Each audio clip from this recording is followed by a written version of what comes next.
put over us? Sure. And we're live. And we're live. Welcome back one more time to the Beef and Barnzy show. We have a special guest today. To give you a little hint, this superstar is from Stony Point, New York. She is one of the few players to she's one of only two players to capture a title in each and every season since PWBA's rebirth in 2015. She's a 9-time Team USA, 3-time Junior Team USA player. She's accumulated 16 gold medals. She has 5 PWBA titles, 2 World Bowling Tour titles. Well, she's won 2 events, 2 WBT finals. She's a 2-time NCAA Player of the Year, the one and only Danielle McEwan. Hi, guys. Hi, Danielle. Thanks for joining us. Thanks for having me. So, we were just talking briefly about your season never really got off to a start. You had a fantastic World Series on the Scorpion. And then you actually were one of the few people who left Vegas early and you were going to fly back in. I bet you're glad you weren't flying back in the day before we decided to cancel everything. Yeah, it's crazy how it all played out. So I was actually not planning on bowling the World Series at all. I was planning on going to the Euro Challenge in Germany. But because the virus was kind of starting to spread in Europe at that time, literally last minute, like 3 days before the PTQ for the World Series, we decided we're not going to go to Germany. We're going to go enter the PTQ, booked flights at the last minute, and went out there instead. Not even really thinking through that then the Masters is right after that, which I was also planning on bowling. So I made it out of the PTQ. I qualified for the Scorpion, and there was a week in between the time that I bowled and when I would bowl the match play round. So that's kind of when I was able to take a step back and go, okay, I need to be out on the West Coast for the Masters for another week after this. So this is my break. I should go home, kind of get everything set and take a breath for a second, since the last 2 weeks have been running and rushing like crazy, and then come back out. And thankfully I didn't have to come back out with the way everything played out, because that would have been pretty scary.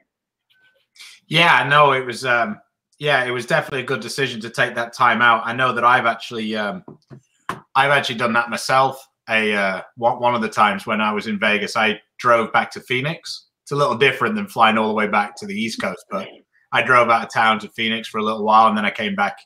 And I felt kind of refreshed, and I did like kind of looking at all the other players, and they were like, ugh, they've been there for the whole time, and you get out for a few days. It's nice, but anyway, we when we get people on, we like to have a little bit of a trip down memory lane on a couple of videos.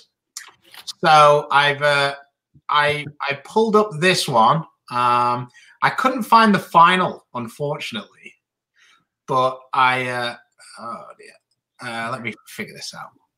I did find, this has to be one of your earlier TV shows. I'm scared. It probably should be. Yes, I'm scared. I must say, Danielle McEwan gets set that for her first probably, goal, I would usually take the sound off, but Chris is actually on the sound. There we go. Of course. That does not necessarily make it better. So was this one of your first occasions actually bowling on TV? Yeah, it was my first probably finals in an event that I've ever made. I was really late into bowling. I didn't really bowl competitively until later in my high school career. I remember I was just bowling JBTs at the time, and other people that I was becoming friends with were talking about this Teen Masters event, and there was a qualifier. So I wanted to go and qualify. And I remember knowing that the finals were in Vegas, but I didn't tell my mom that because I knew she wouldn't take me if, I was like, oh, I'm going out for this big, huge national event. And, I'm nobody at the time. I'm not a very good bowler by any means. And I went and qualified. I got my spot. And then they told her, okay, the finals are in Vegas. And she was like, did you know that? I was like, yeah. And then I just worked my butt off from there, although it doesn't really look like it by these videos. Oh. Well, one thing I will say, it's a pretty cool venue to have your first TV show in the Fashion Square Mall in Vegas. And I would say that you could definitely see that the work you've put in on your game and your swing, because it's definitely much more textbook now than it was then. Yeah, it was a really cool experience. I mean, the whole thing was, I really didn't know what I was getting myself into going there, and it's just winning matches. So I just kept kind of winning one match at a time, and then next thing I knew, I was in the middle of the mall bowling, and it was so surreal. It was really cool. And they have some amazing camera angles and pictures, and it's really cool to, like you said, look back on and kind of see where it all started with my feet all over the place and my swing going every which way. Yeah, that pivot step's in a little better spot than it used to be. It still wants to creep back there. Don't get me wrong, but I worked really hard on it. Well, the results that you have on a regular basis now would say that you've worked. I think in some ways you remind me a lot of a kind of a Patrick Allen too, to where you had some success, but you really worked yourself into a top player, maybe after college as opposed to being. Oh, well, you were NCAA Player of the Year, so during college, I guess you really worked yourself into being one of the best players anywhere. Oh, thank you. But yeah, I was really late into my career. It was towards the end of high school when I started looking at this all and taking it seriously. So I know from the time I graduated from high school until probably my first few years through college was the time I really put the most work in to learn the bowling game and what I needed to change and make those changes. It's been really good. You might also have one of the most famous dogs anywhere in bowling. So, my Jasper.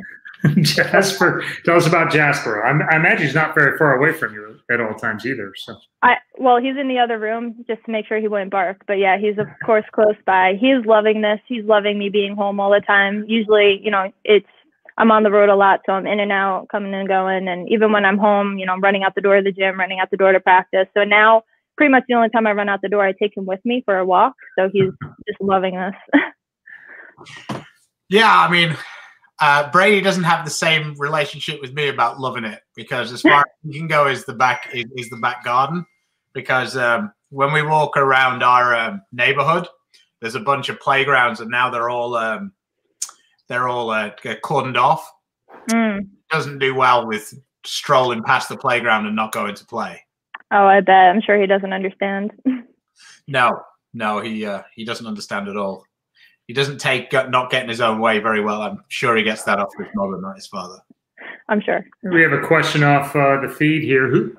Danielle, who were your bowling idols growing up? So again, going back to my history of bowling, I had a very different childhood when you're talking bowling, because I didn't grow up watching bowling and I didn't grow up bowling. So I didn't get to watch, the original PWBA tour or the tour while I was a young child and kind of just admire everybody. It wasn't until I was in high school and college, and at that point, I still had people I looked up to, but it was just a different view set. It wasn't like a kid watching on TV being excited to see somebody. It was more like kind of doing research. So it was discovering who I want to be, like where I want to be moving forward and how I can get there. So it was learning the people that were in my state that were just a little bit older than me and why they were on Team USA or Junior Team USA and why they were good. And then discovering Shannon O'Keefe and Stephanie Nation at the time, who were, Team USA. That's what they were known for. They competed everywhere, all around the world, representing their country. Why are they so good? What do I need to do to get there? Discovered Liz and Kelly and how they traveled the world bowling against the guys. How do they do that? That's amazing. I need to figure out how to get there. So there's so many people that I've looked up to. It's just been a kind of a different eye set, I guess. Yeah, it's just, it's a crazy time. It really is all the way around right now. But I remember having a conversation, and I think we asked you like favorite bowlers of all time, and somehow Lisa Wagner's name came up. And you'd never seen her bowl.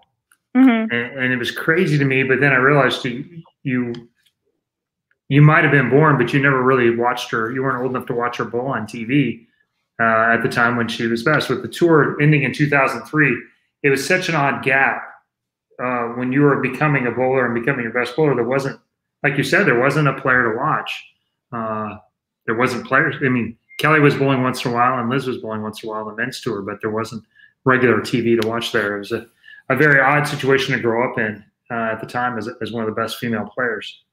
Yeah, definitely. And, you know, since the return of the PWBA tour, I've kind of learned all those amazing players, I guess, backwards through research and just, you know, when we first started bowling, I honestly I knew who was great, but I didn't really know what made them great. And it, you know, took a lot of time of listening to stories, doing my research. And this past year, having the PWBA Hall of Fame was the coolest thing that we've done so far, because the players that were being inducted are three that I knew probably what I thought was the most well.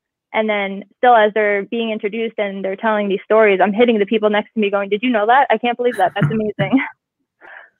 Yeah, it's certainly one thing I really like with the PBA, the Hall of Fame. I think it's really cool. Any of the players have the option to go and stuff, and I always encourage everybody to go. Mm-hmm. So when you first started in PWBA, there was some of the veterans did come back out. And who was your favorite person to cross with that you didn't know already when you came out?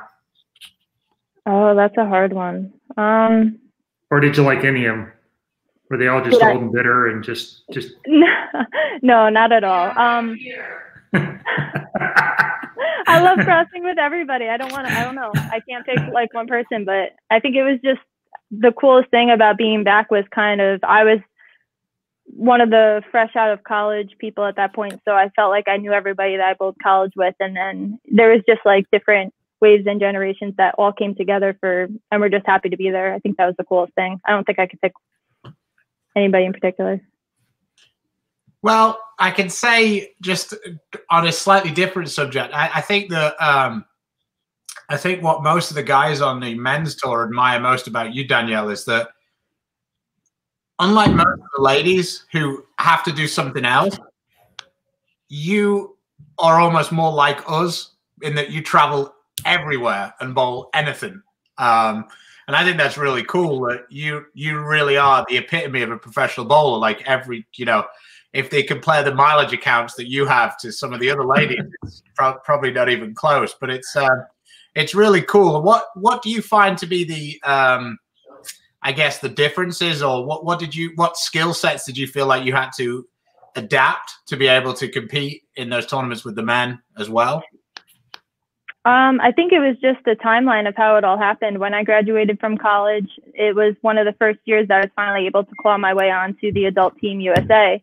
I still wasn't as good as them. I still wasn't going to travel and compete, but that was my goal. That's what I wanted to do. So I knew I had to continue to get better. And the only way to continue to get better is to keep bowling. So my family, they really encouraged me to take a year or two before I go into doing whatever career I'm going to do and just go bowl.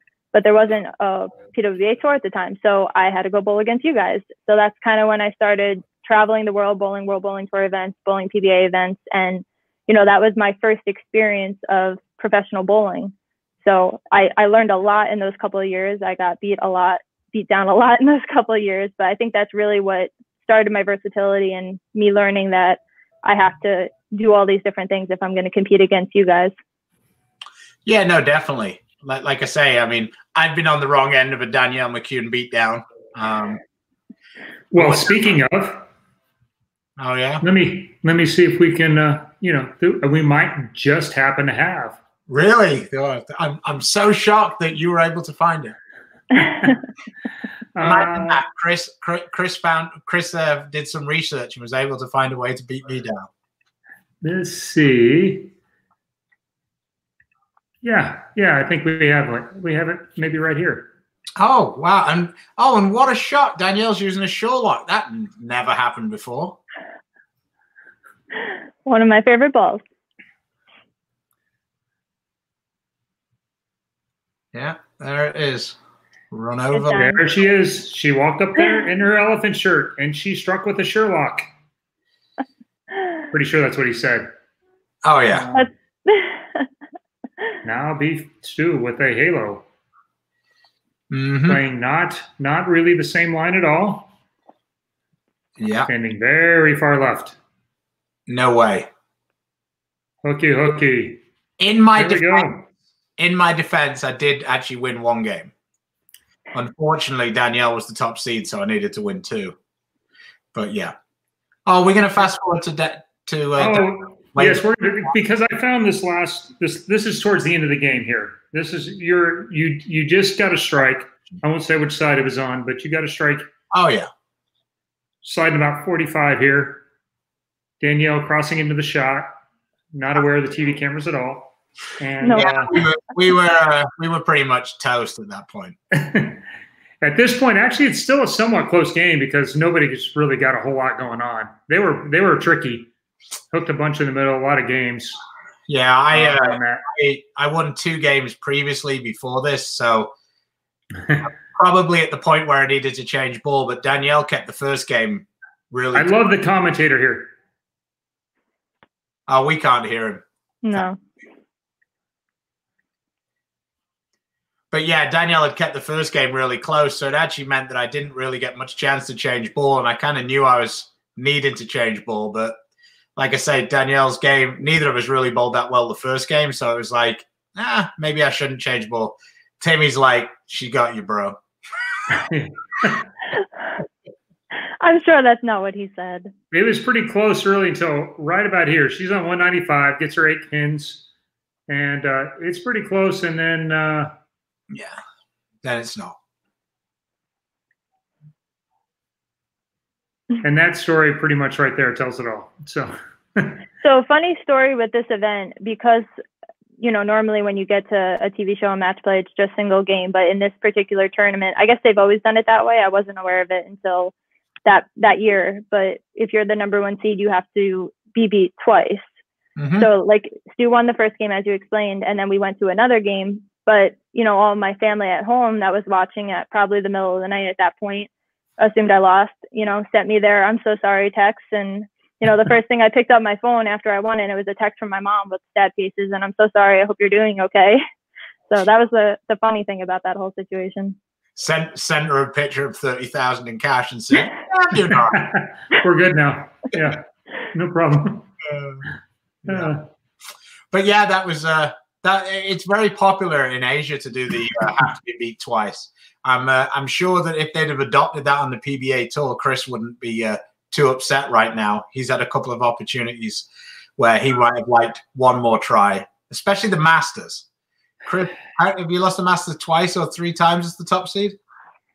3 times. So Chris has managed to be the top seed, so he was unbeaten in a double elimination tournament and not win it without being beat twice. That stinks. The really nice part is the lowest game at me on those 3 is 248, I believe. Yeah, 268, 290, and 248. So I had a chance in one of them, but yeah, it's been a lot of fun. It's brutal. Becky's Sharon says she's so proud of you and Maria that you've been bowling with the guys. Great way to show them that the ladies can be boss. Chris knows, wink.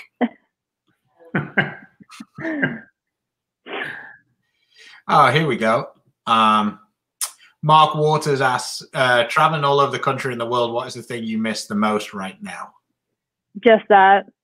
I've missed being in the airport. You know, half of what we do being professional bowlers traveling the world is being a travel agent for yourself as well. And, you know, learning all the ins and outs of the airline and where you need to go, when you need to be there, booking the hotels, booking the cars, you know, everything that goes with it. And I just kind of miss all of that. I miss, you know, planning trips out, planning side trips, my little adventures, being in the airport, being on planes, going places. I miss it a lot. Man, you obviously don't have as many needy travel associates as I do. I don't book at all.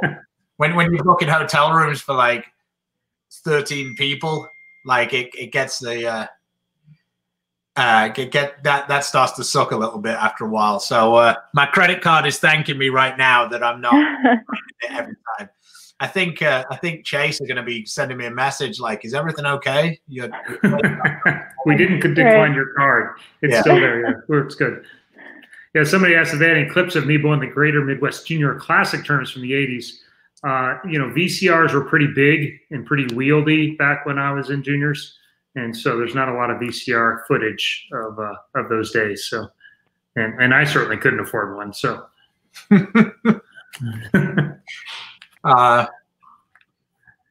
Speaking of your travel all the way around the world, how many countries have you been to? I think the number is 35. 35. Mm-hmm. Your favorite one? All of them. I don't know. I love everywhere I go. Like, I just really enjoy going to new places and kind of learning the differences in the culture and everything there is to it. If I had to pick a favorite, I think right now I'd have to say Iceland. I've been there twice now, both times in the winter. It's beautiful. There's just so much to see and do there. And, you know, from the volcanoes and the snow-covered mountains and the northern lights, and there's just so much nature, and I'm such a nature lover that it's such a great experience every time.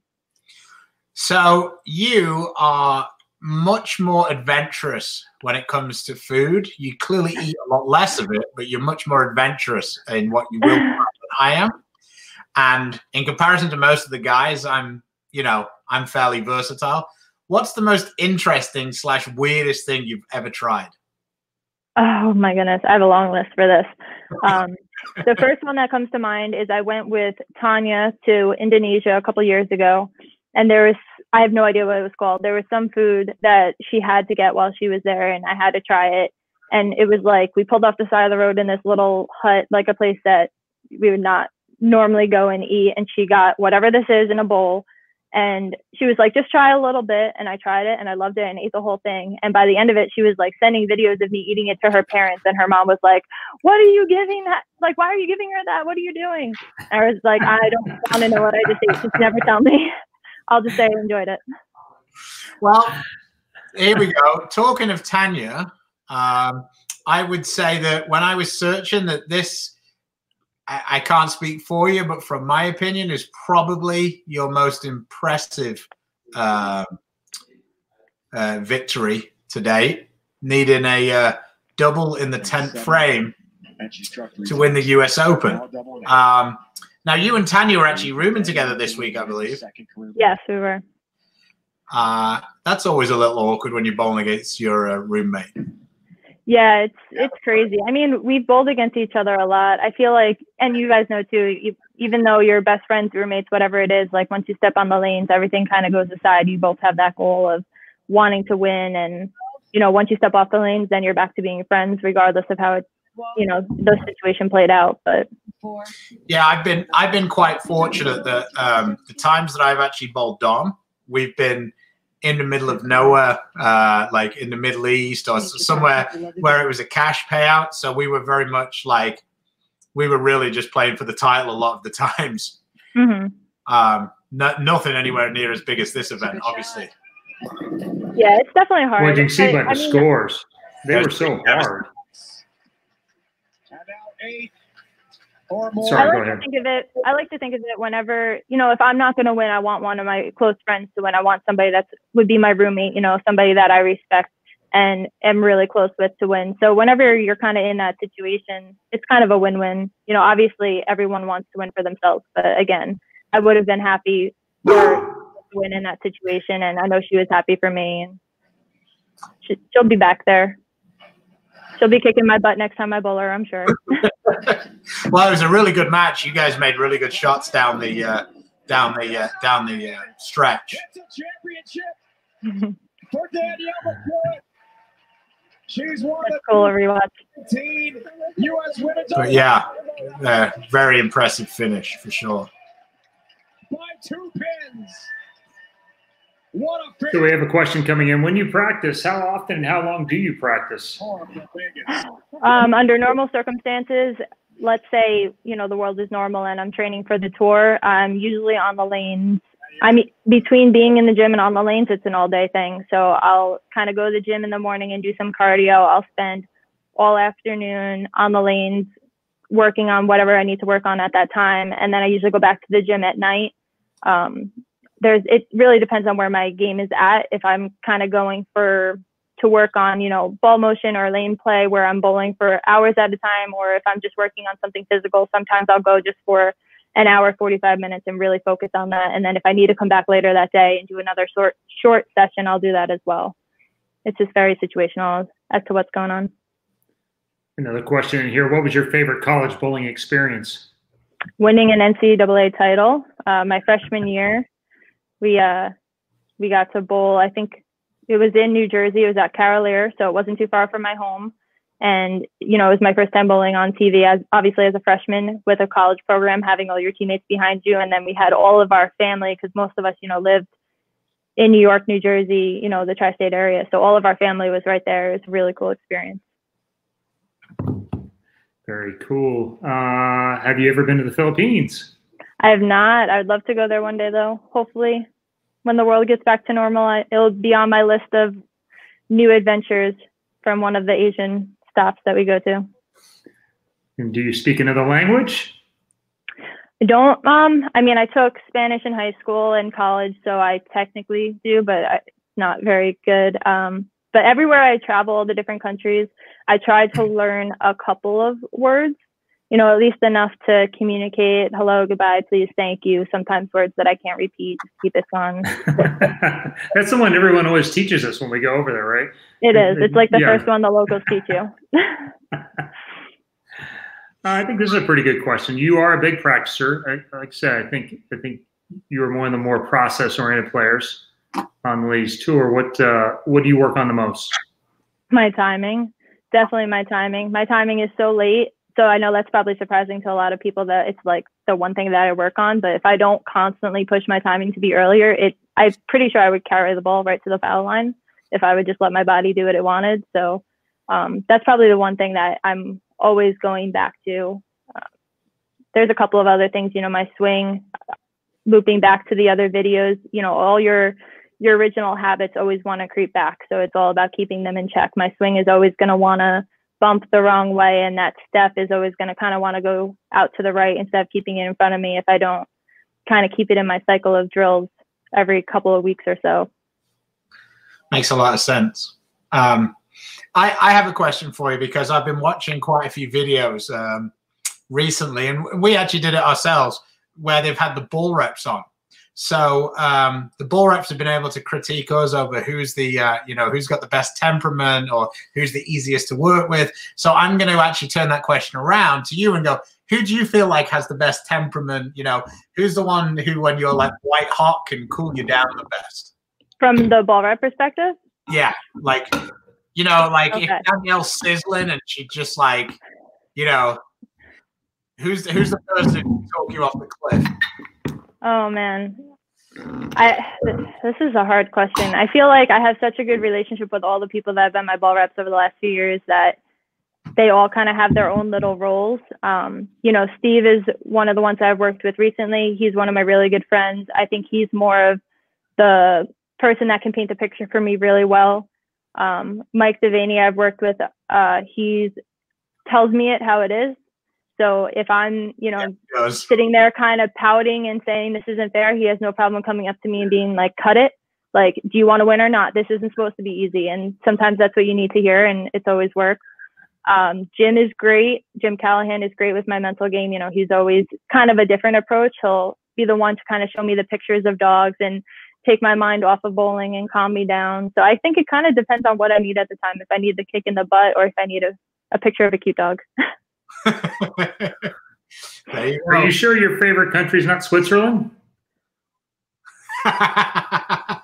He's suggested that you're a little sitting on the fence there, Danielle. Oh, okay. Wrong with everybody.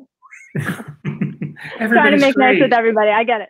Yeah. Everyone's great. Well, have you ever been to India? I have not. Another country that I would love to visit. I literally want to go everywhere. So, you know, when you say I've only been to 35 countries, I feel like it's really not that much. Like I still have so many places to go and see. And I just really hope that, you know, the world gets back to normal and I can continue my adventures of kind of seeing at least 1 or 2 new countries a year and keep checking them off my list. So I do have one thing to bring up that isn't necessarily to you, Danielle, but it was something I was supposed to bring up earlier. We need to thank our friend Chris Schneider, who's helped us out with our snazzy new graphics. Our little logo for the beef and Barnzy in the background here, Danielle. We've got a picture of, you know, the cow and a picture of a barn. It's awesome. Yeah, he definitely I think he probably was able to knock it up in about 5 minutes, and it would have probably taken me and Chris combined about 5 months. So I can't even. That's awesome. I mean, you have that, and then. But yeah, he's really been helping us out. So I really needed to thank Chris. It was awesome.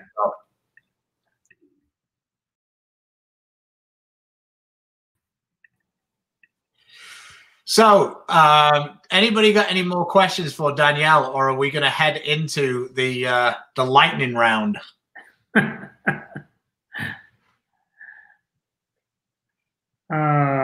Let's see. What do we got? What's in there? More questions that anybody wants. See anything you see in there? So. Oh, there was one question. I saw it a little earlier. Let me see if I can find it. I remember what the question was, so it doesn't really matter if I find the text. They said, if you were to bowl a female version of the Weber Cup, who would be your Team USA 5? It's 5? Yeah, wait, the Weber Cup is 5 now. So obviously you'd pick yourself, like Barnes. So then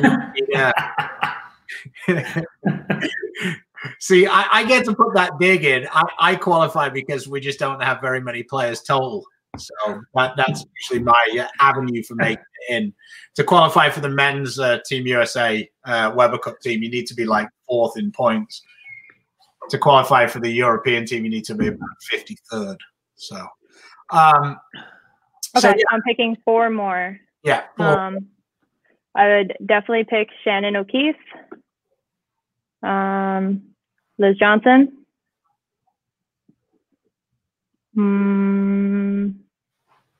We'll go with Stephanie Johnson and Kelly Kulick. I think that's a pretty good team right there. Yeah, pretty solid. Yeah. All right. Stu, who's the women's team? I'm going to put you on the spot. Europe. Oh, wow. You didn't even give me a chance here. Well, no, I might even let you add Singapore just to help keep it fair. Me too. I'm good. I think I'd have I would have Verity, Diana. So that was the easy 2 to start with. And then Birgit, Jenny, and Mai Jensen, I think. Sandra Anderson would be another strong contender. So sorry to somebody who I clearly insulted, who I forgot, but Chris didn't give me any research time. Sorry. So are we ready to go with the 10 frames for Danielle? Yeah, we can go with the 10 frames. What do you think? Yeah, I think that Danielle's definitely on track to be able to keep up with this. So let's go, Danielle. Okay, I'm nervous. All right. Let's see. What do we want to go with? What do we want to go? We'll start out easy. What's your perfect date night?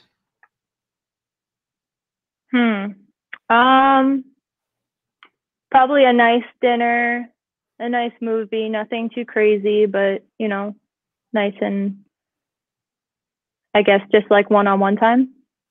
All right. If you were dating a guy, you were about to get married, but he didn't like dogs, who wins? The guy or the dog? That's a problem. That's a big problem. He'd have to be a pretty special guy. Yeah. I mean, if he's that good of a guy, he's changing his views for my dog that I love so much. What's a lie you recently told? I don't want to admit to it. I think on the relation of like all of this is, sure, I would love to do all those interviews because that's what I've done all week, is just video interviews and answering question interviews and live interviews, and I would love to do it. I was about to saying you'd like to come on the Beef and Barnzy show when we asked you. Well, that depends how these next few questions go, but so far it's okay. It's fair. Most famous person in your phone? Chris Barnes. Liar. That's the last question. Next. The actual famous person in your phone. Probably Belmo. Okay. I'm not friends with any famous movie stars. Unfortunately, I'm working on it. Should have said I've got my own number saved. I'm not quick enough. That would have been good. There you go. Let's see. Name a bowler not likely to return your text.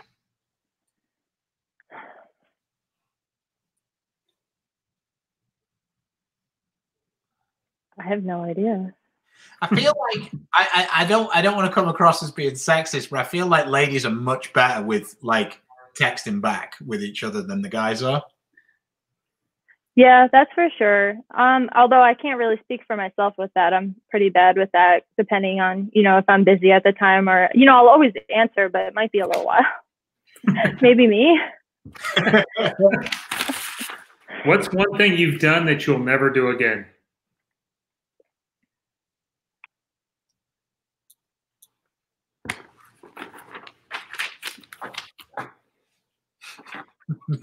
All those travels internationally, you don't have anything in there that you've done or tried food or?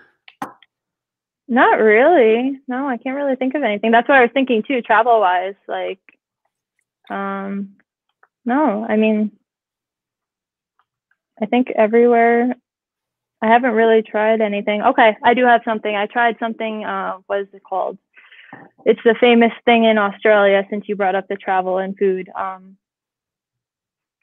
I can't think of the name of it, but Vegemite, is that it? In Australia, that like you have to try. We were doing, we were actually doing it as a video where they were giving us all like the Australian, foods and not telling us what it was and just having us try it. And I remember that one set me over the ledge. I'd be okay not ever trying that again. Yeah, that's the hashtag or whatever would be love it or hate it. Yeah, no, hate it. 3 words that describe you.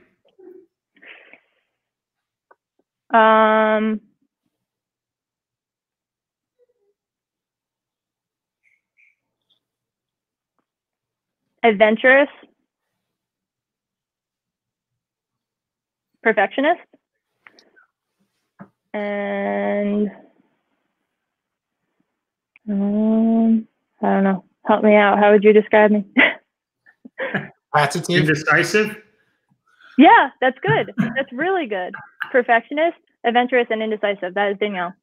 Yeah, there you go. Who's the bigger diva? O'Keefe or Tanya? Like diva in what way? This isn't fair. They're both like you're making problems. Switzerland is never answering this question. I knew you. No.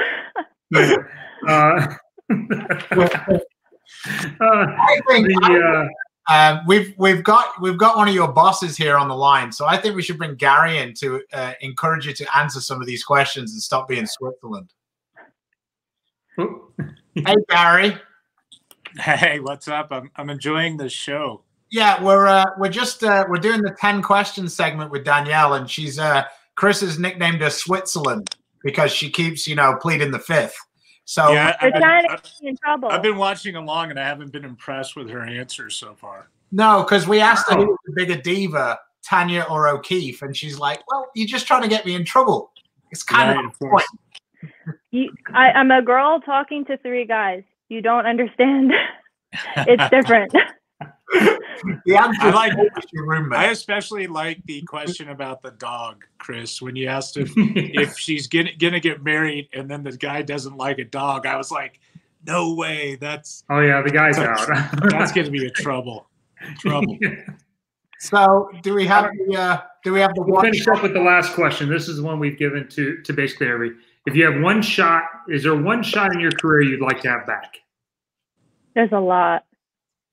I have to pick one. I have a lot, but I think you don't have that many. But one shot that sticks out.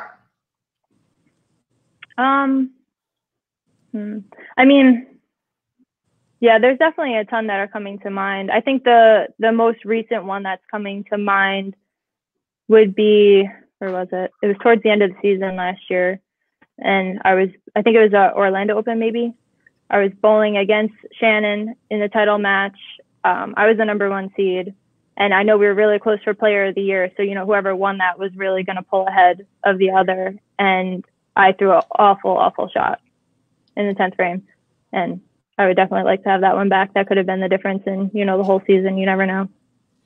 Yeah, it's amazing how the bad shots are the ones that are like burnt on your eyeballs. Like you can recall them like straight away. No I got a phone call. I have 100 in my mind right now that you asked this question. Okay. Well, we appreciate you joining us. And did I lose you guys? No, Gary, you didn't. I'll just 1 second. So we appreciate you coming on the Beef and Barnzy show, and we will put Gary on the bottom for a second. Hopefully we can see you out in the lanes with the PWBA coming up soon. Fingers crossed for that. We hopefully all bowling's back on the lane soon, but especially with the way the ladies tour was scheduled for the season, it would really suck if we can't get something going soon.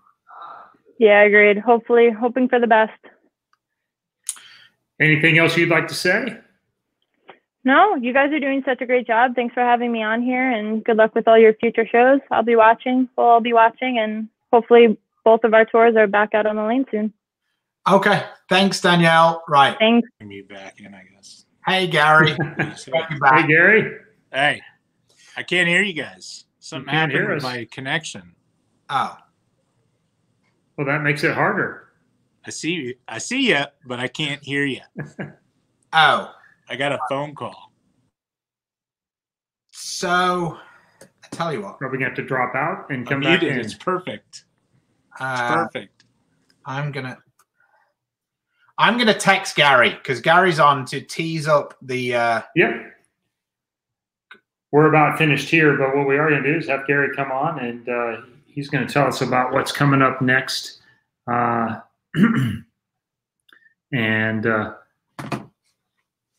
Yeah, Gary's got the message. He's going to go out and he's going to come back in.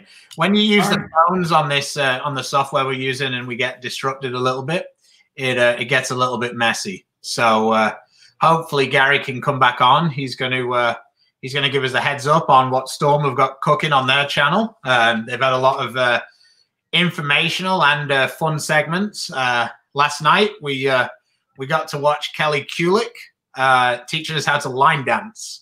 So that was there you go. That was pretty amusing, especially for someone like myself listening to Gary. Here he is. Hi, Gary. I got a call from one of our teammates, one of our players, and it shut me down. Yeah, when it's on the phone, it's not quite stable. I was just saying last night we were tuning into the Storm channel watching Kelly Kulick trying to teach you how to line dance. And you actually asking for something a little more challenging. Yeah. Of course. It was bad. It was bad. But in the name of entertainment, you're always a good sport, Gary. So we gotta have some fun, man. It's like watching a show. It's like the highlight of my day. I love it. So makes me laugh. Speaking of highlights, what do you got coming up here in about 15 minutes? In 15 minutes, we have Hank. It's a happy hour with Hank Boomershine. He's a USBC goal coach. And so this is part 3 of a 6-part series. You can tune in on our Storm Facebook page and follow along. He's got a PowerPoint slides that he goes through and kind of educates us all. And you can ask your questions and he'll answer them. And then what other shows have you had for people who haven't really caught up with all of the Storm stuff that we have on the channel right now? Yeah, so the big show, I think, is our morning show. It's called The Morning Bolt. It's 9 a.m. every day. That's Mountain Time, so Monday through Friday. And you can tune in and watch people from different parts of the world and different parts of bowling. So we have Martin Larson on tomorrow. We've got one of our senior players who I think is going to make a run for the PBA 50 Player of the Year. Tom Hess will come on Friday. And then next week, we've got Chris is giving you the look. He's also going to be a rookie this year on the PWBA. Yeah, Chris. No offense, Chris. Yeah. My friend. Yeah. You give you a run. And then we have industry people. Bob Johnson from Bowlers Journal is going to come on, and Chad Murphy. Did you guys have Chad Murphy on already? No. Chad is going to join us on Friday for our PBA League draft. Super. Draft 2.0. We've got an interesting panel, including the new LA Dodgers. Oof, I have to say, LA Dodgers. Being a Diamondbacks fan, that's painful. Rick Betts is going to join us to draft. So nice. That's going to be fun. Should be exciting. So tune in. Yeah. And let us know, and let us know in the comments what you think about some of the the picks. We're all big boys. We can we can take the pain for sure. It's going to be fun. I'll tune in and watch that. That's going to be awesome. All right, Gary. Well, we appreciate you joining us. Everybody, tune on to the Storm Facebook page. Is the URL Storm is Bowling? Is that correct? Yes, it is. Yeah. Facebook.com/Storm is Bowling to check it out. Lots of good stuff on there. And yeah, thanks again, Gary. We'll see you soon. Hey, keep up the good work, guys, and stay safe and healthy, okay? All right. Appreciate you, Gary. Thank you. So that was Gary Hulsenberg, my boss over at Storm. He's got Hank Boomershine, one of the smartest guys in the entire industry. Hank's pretty much good with every section of bowling. Yeah, Chris is running a thing under the bottom for your house shirts. Brad and Kyle aren't here anymore, Chris. They gone. But yeah. Sorry, I clicked the wrong thing there. Yes, sir. There we go. So that's what I was after. Is this because you've got bored of naming every company in the sport of bowling, trying to keep up with it all? It does get a little tough at times, but you know, and for those of you that did read the breaking news, 900 Global Manufacturing is being moved to Utah. At least for the time being. We don't know if that's a permanent one yet or not. I've heard both, so we'll try and get Wes Pye on here in the next few days to answer any questions that you might have there. But yes, these are all our sponsors, so there's no shortage of them between the two of us, and there they are. But hey, once again, you got anything else, Stu? No, I just need to add Dexter to the bottom of the list, and then we're all good. But everything else, yeah, Storm and Roto and Global, we appreciate the support as always. And yeah, I think we're out of here, aren't we, Chris? I think we are. Hey, for those of you who came in today, again, thank you to Danielle McEwan for joining the show. As my wife so eloquently said, sometimes we could use a little bit softer touch. And again, Friday at our new start time, which is going to be 2 Central, 1 hour earlier than it's been from now on, Monday, Wednesday, and Friday. And probably once on the weekend, we'll come in at 2 o'clock and with the Beef and Barnzy show. So for all of you out there, thanks for showing up. Stay home, stay safe, stay healthy, and God bless.